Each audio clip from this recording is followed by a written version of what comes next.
the whole American experiment is up for grabs. We're going to hopefully encourage Christians to get involved in election 2024 and do now what we can't do on November 6th. Hello, I'm Alison Centofante. Welcome to another edition of Countdown to Decision 2024 with the James Dobson Family Institute. I'm so excited to be joined today by Riley Gaines, 12-time All-American swimmer, Southeastern Conference Female Swimmer of the Year, and an amazing leader and advocate for women's sports, women's privacy, and the integrity of having a level playing field for women now and far into the future. She is really looking out for all of our children and grandchildren. Thank you so much for joining me, Riley. Of course. Thank you. It's an honor to be on with you guys. The platform that you have and the impact that you're having is remarkable. So I'm thrilled to be on with you. Well, you know, in a house like mine where I'm raising 3 little girls, your name is a household name. We talk about often what it's like to be a boy and to be a girl and the differences and beauty of both, that we're equal but different. But to those who may not know your story, I'd love for you to take our viewers back to the beginning, the start of your career, and what really launched you into the platform you're in now. So please share with us what got you into swimming, your background, and then what you faced in the past couple of years. Absolutely. So I come from a family of athletes. And so my dad, he was an NFL player. My mom, she played Division I softball. My oldest sister played softball at Ole Miss. My brother, he's in college playing football now. My youngest sister, she's only 15, but she's an elite level gymnast and will go on to do incredible things. All that to say, I come from a family of athletics, of sports, of playing sports, of competing, of winning, to be honest with you. And so playing a sport wasn't really an option for me or my siblings.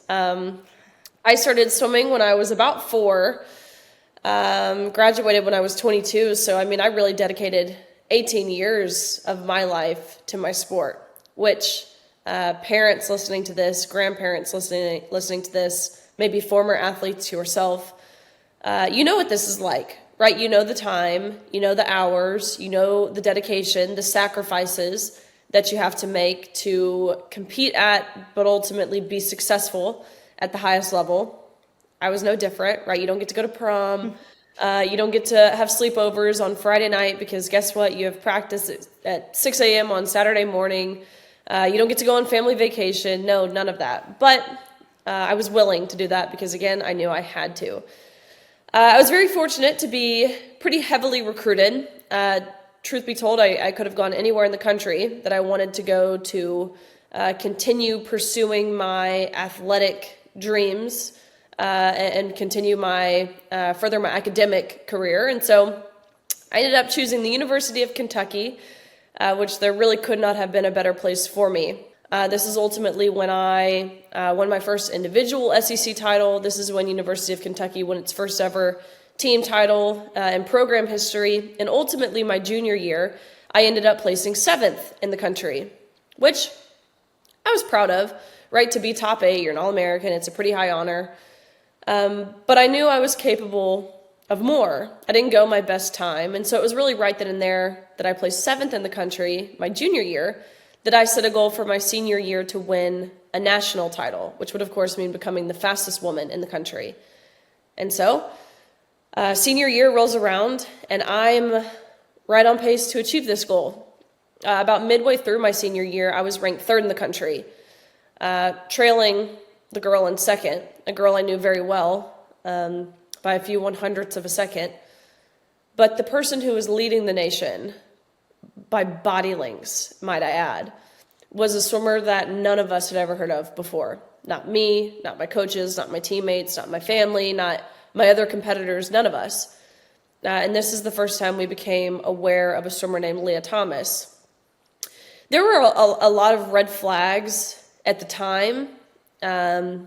Keep in mind, we hadn't seen a photo of this person, or else things probably would have been a little more clear. But for all I knew at the time, this was a senior from University of Pennsylvania, which is not a school that has ever historically produced that caliber of swimmer, leading the nation again by body lengths in events ranging from the 100 freestyle, which is a sprint, all the freestyle events in between through the mile, which, if you don't understand swimming, think about that last piece in terms of your Olympic runners. That's like saying your best 200-meter runner is your best marathon runner. It doesn't happen, but that's what we were seeing in this person. And so I'm scratching my head, talking to my coaches, who is this? We didn't know. And we continued to stay in the dark until an article came out disclosing that Leah Thomas was actually Will Thomas and swam 3 years on the men's team at University of Pennsylvania before deciding to switch to the women's team. And so I remember when I read this, I was shocked. Naturally, we were all shocked. My whole team, we were shocked. This was never even a possibility in our minds of how this could be. So while I was shocked, though, I think more so there's this overwhelming sense of relief is how I felt, because I went to look up who Will Thomas was. And I saw that this was a mediocre man competing in his rightful category, ranking in the 500ths and 400ths nationally the year prior, again, when competing in the men's category, which is why I thought the NCAA would see it how I saw it. Again, how my teammates saw it, how anyone with any amount of functioning brain capacity would probably see this. Nothing hateful about it, nothing even opinionated about it. The mere facts on the paper in front of us that this was not a lateral movement. But lo and behold, the NCAA did not see it that way. They saw absolutely nothing wrong with this. And so it was about 3 weeks before our national championships in March of 2022 that they announced that Thomas's participation in the women's category was a non-negotiable, meaning there was nothing that we could do about it. There were no questions that we could ask, no concerns that we could raise. We were quite literally told we had to accept this with a smile on our face. I saw the tears from girls, from their parents, their moms in the stands. I felt actually the extreme discomfort in the locker room. When you turn around, there's a 6'4", 22-year-old man, fully intact, fully exposing himself, naked, inches away from where you were simultaneously fully undressed. I heard the whispers of anger and frustration from those girls who, just like myself, had worked our entire lives to get to this meet. Again, the highest level of our sport. That first day, I watched as Thomas swam to a national title in the 500 freestyle. This is not an event that I do, and so I was on the side of the pool. He beat out Olympians. Females, women we just saw win Olympic medals in the Olympics. He beat them all by body lengths. The next day of competition was the 200 free, which was the event that he and I raced in. And so, we get on the blocks and we dive off and we swim 8 laps of freestyle and touch the wall at the end. And I look up at the scoreboard, and almost impossibly enough, Thomas and I had gone the exact same time down to the 100th of a second, meaning that we had tied, which is pretty rare, right? When you're racing for a minute and 40-ish seconds and not even 1/100th of a second separated us. Which, against a man. Yeah, a full-blown 6'4" male. Yeah. Yeah, kind of embarrassing on his part. He couldn't even beat me. But also looking back, it's the only way to explain it is divine intervention. And so we get out of the water and we go behind the awards podium where the NCAA official looked at both Thomas and myself. And this is what really thrusted me over the edge personally. The official looked at me, and I actually appreciate his honesty. He said to me, Riley, I'm so sorry. And he looked sad. Understand his face changed, his voice changed. I could tell he didn't even believe what he was about to say. But he said, Riley, I'm so sorry, but we have been advised as an organization that when photos are being taken, it's crucial that the trophy is in Leah's hands. That's all I needed to hear. That's when I decided that I was no longer willing to wait. And I say wait because truthfully, that's what I was doing. I was waiting for someone else to say something. I thought, a coach, a parent, an official, someone within the NCAA, someone with political power, someone who was supposed to be protecting us would protect us. But it was in that moment, on that podium, holding the trophy I have to give back, sharing my placement with a man, that this realization hit me of, Riley, how in the world can you expect someone to stand up for you if you're not even willing to stand up for you? This has to come from you as women, as female athletes. Yeah. So you're there on the platform. You've got a huge man.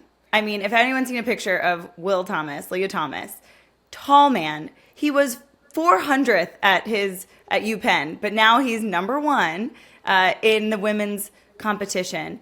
And what did that feel like? I mean, no one did people boo? Was everyone shocked? I mean, this was the beginning of us starting to see things like this. Yeah, I mean, to answer pretty frankly how it felt in kind of looking back now and being able to digest our emotions. And I say our because it really was a general consensus of how we felt. I don't speak for every single girl, of course not. Mm-hmm. But I do claim to speak for the overwhelming majority of us when I say we felt betrayed. We felt violated, especially in the locker room. That was total and utter violation. We felt traumatized, truthfully, and not even necessarily, again, speaking to the locker room, not even necessarily traumatized because of what we were forced to see or how we were forcibly and non-consensually exploited. I think it was more traumatizing for me to know that this was an organization that I trusted, that I loved. Really, I worked my whole life to be the best that I could be for and in this organization. And they threw us under the bus without even a second thought, without even, bare minimum forewarning us. I mean, it was the ultimate act of betrayal. They were prioritizing inclusion over safety, number one, over fairness, number two, over our dignity, our feelings. I mean, they reduced all of that down to a photo op. That's how I think we felt in that moment. The response, it's interesting because this NCAA championships, it's a week-long meet. And so that first day when he won the national title, I remember kind of the vibe on the pool deck was, it was like I said, it was like whispers, and people would kind of say under their breath, like, oh my gosh, look, there he is, he's so tall. But the next day after watching him win a national title that first evening, we came back the next day and the whispers were getting louder. People were being more bold in what they said to one another, the people around us. Coaches it turned less from a whisper and then more so into a quiet conversation, but getting louder. And by the end of the meet, people were pretty vocally saying what we all already knew. It wasn't anything profound. Even now, what I've spent 2 years of my time saying until I'm blue in the face, it's nothing profound. It is what we all already know, and that is that men and women, and you said it in your intro, we're different, and we're different not in a way that makes women inferior. No, we're different in a way that's beautiful, in a way that complements one another, and we deserve to be recognized and celebrated and honored based on our own physical ceilings and our own uniqueness. Mm-hmm. Well, yeah, and that's what Title IX was set up to defend, right? So when Title IX passed in 1972, people knew what sex and gender meant. They knew, okay, we need to protect women's ability to compete in their own sports against each other, because there's no way we would compete against men and win. And in fact, now we're seeing women getting hurt competing against men. We just saw that at the Olympics with the Algerian boxer. We have your story. You're hurt. Obviously, this is your life's work. And now it was being ripped away from you by a cheater, a man who wanted to cheat, a man who wants to crush the dreams of girls. And so we shouldn't even use the word man. That is not a man. That is the most cowardly thing to do. And, I've been following you and hearing that you're not alone in this. You're hearing from girls all over. And so I just want to thank you on behalf of James Dobson Family Institute, Christians and women and moms everywhere, for speaking up. I know that wasn't your plan. Maybe you could talk to that about God's plan, maybe taking a turn for you in this. What did you think you were going to do? And now what are you doing to end this insanity? I don't think people realize that we all may be called at some point in our lives to make a decision to either be for the truth of the gospel, the truth of the way that God created the world, or we have to lie. We have to lie to ourselves and lie to other people. And so I'd really love for you to share what that felt like for you as a Christian young woman, but you were just in college, to step into that act of faith.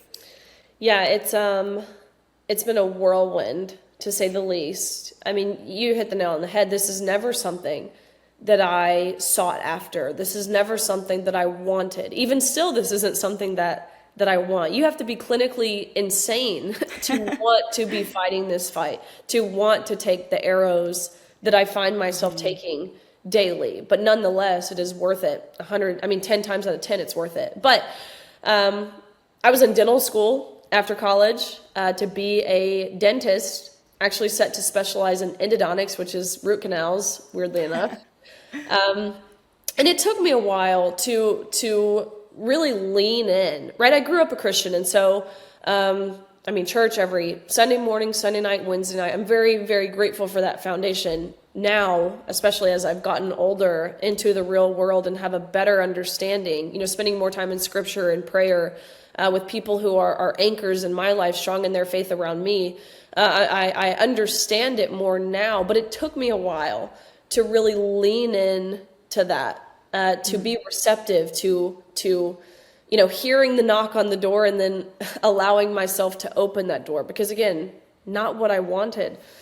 I felt like I needed to almost justify God's calling in some way, especially being an athlete, right? You set goals and you work to achieve those goals. And I had set this goal of becoming a dentist. And when I realized that the path could go one of two ways, right? I could continue on with dental school, which instinctually felt wrong. It felt like I was betraying my younger sister is how it felt. My future daughter, I've been married for 2 years. I can only hope to have a daughter of my own one day. Going down that road instinctually felt like betrayal, or I could fight the fight, which again is no doubt filled with ups and downs and everything in between.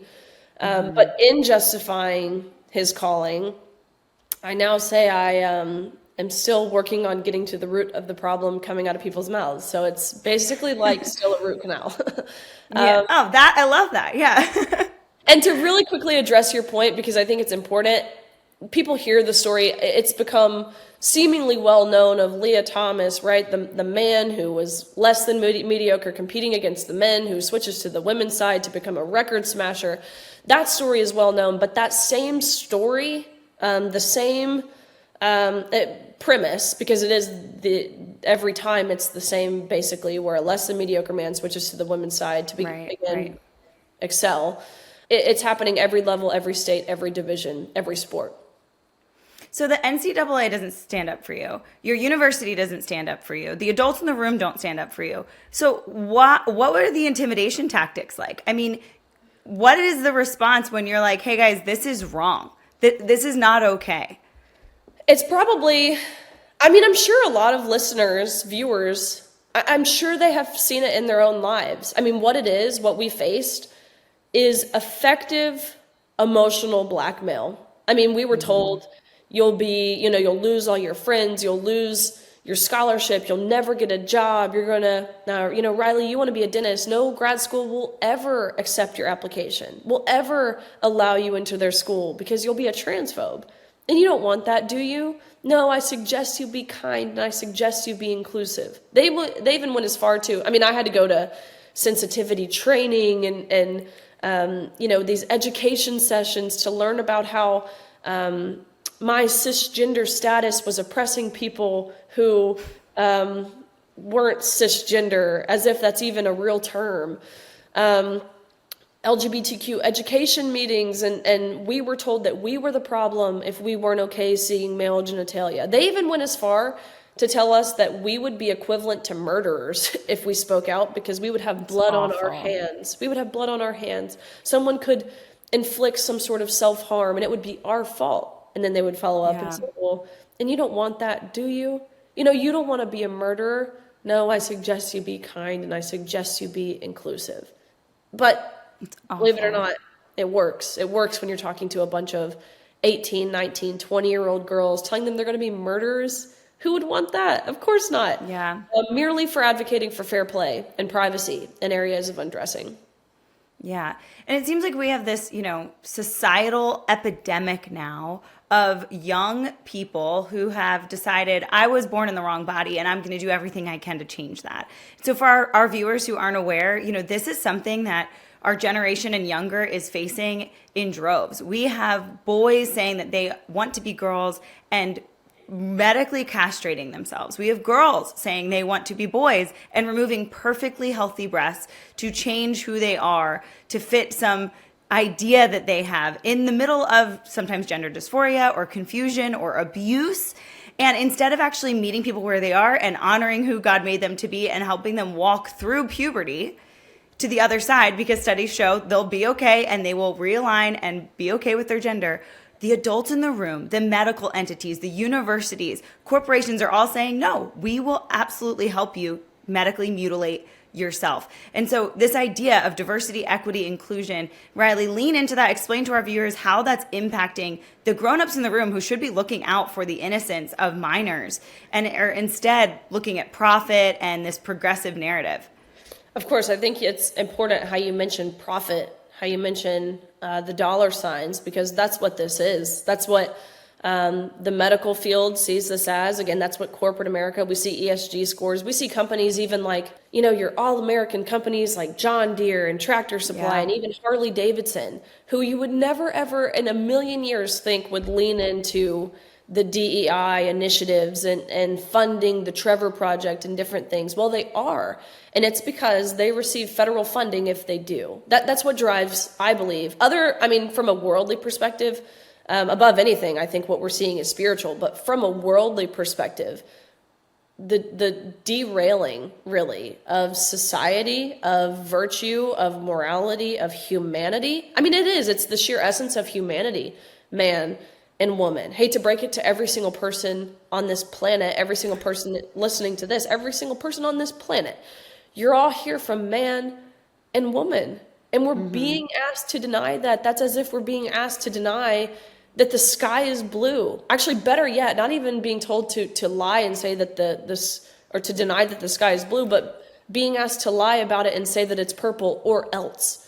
Yeah. Which breaks my heart. You mentioned these kids who are being chemically and surgically castrated.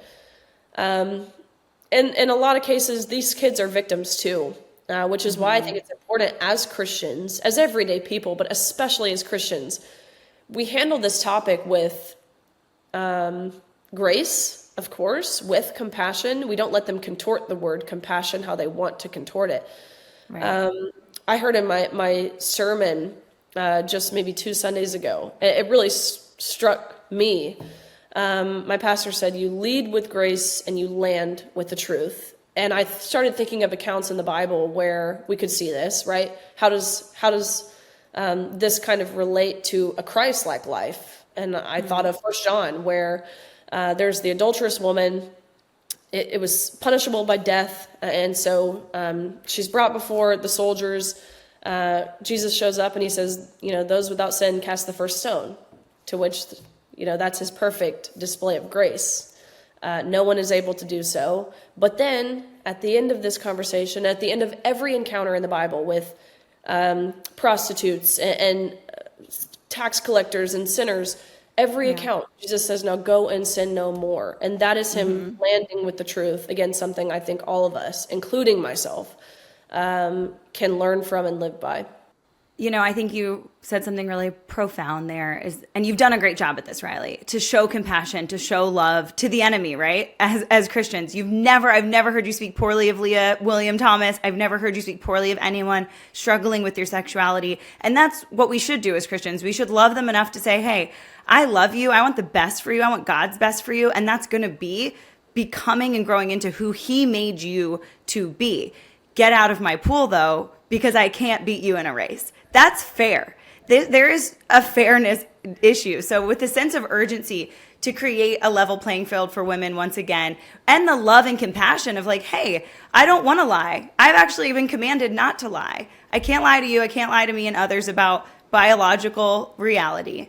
How should we view this particular season as Christians? We've got just a couple weeks, couple months leading into the election, and a lot is on the line, not just the candidates, of course, but who they will appoint. And we've got right now a Supreme Court Justice, Ketanji Jackson Brown, who said, I don't know what a woman is. I'm not a biologist, and she was appointed by Joe Biden. We've got people at city courts, district courts, And legislators who are so afraid to touch this issue, I know you've been working on your own pieces of legislation. Talk about that and share with our viewers how we should view this election season as a way to right the wrong that you faced. Yeah, absolutely. Yeah, we have seen remarkable impact and momentum these past 2 years. Now 25 states have enacted some sort of fairness in women's sports bill. 8 states, hopefully 9 soon, have defined the word and codified the word woman in law. Whereas you said we have a sitting Supreme Court justice who can't even do so, which is the silliest thing ever, in her rationale being, well, I'm not a biologist.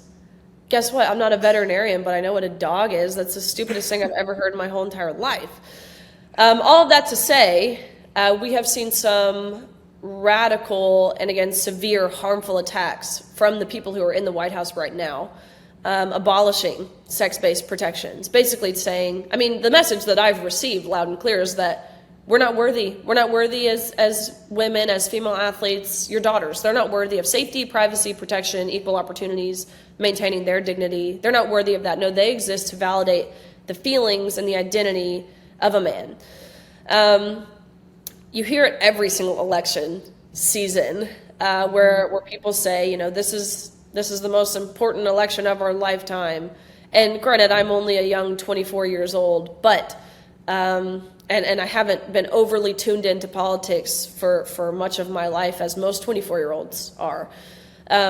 But what I will say, in understanding history, we are at a precipice as a country. There are 2 options here.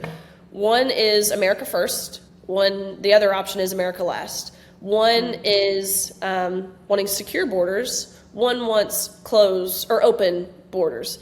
One ticket knows what a woman is, and the other ticket believes that men can become pregnant. I mean, it sounds insane, but that's reality. That's the platforms, that's the policies that both of these tickets have promised or have already actively put into place.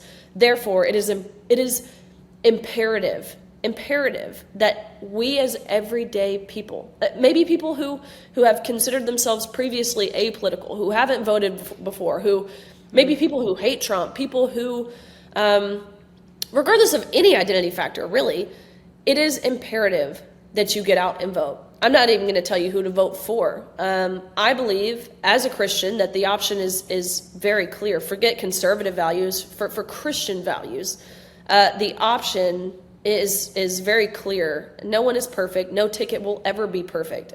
No ticket has ever historically been perfect. But there is one option that will fight to represent, as a Christian, I believe, our values, which matters to me, which is why I will be voting in November, and again, why I believe every Christian, a demographic that historically does not get out and vote in the numbers that we should, every single person, every single Christian should get out and vote.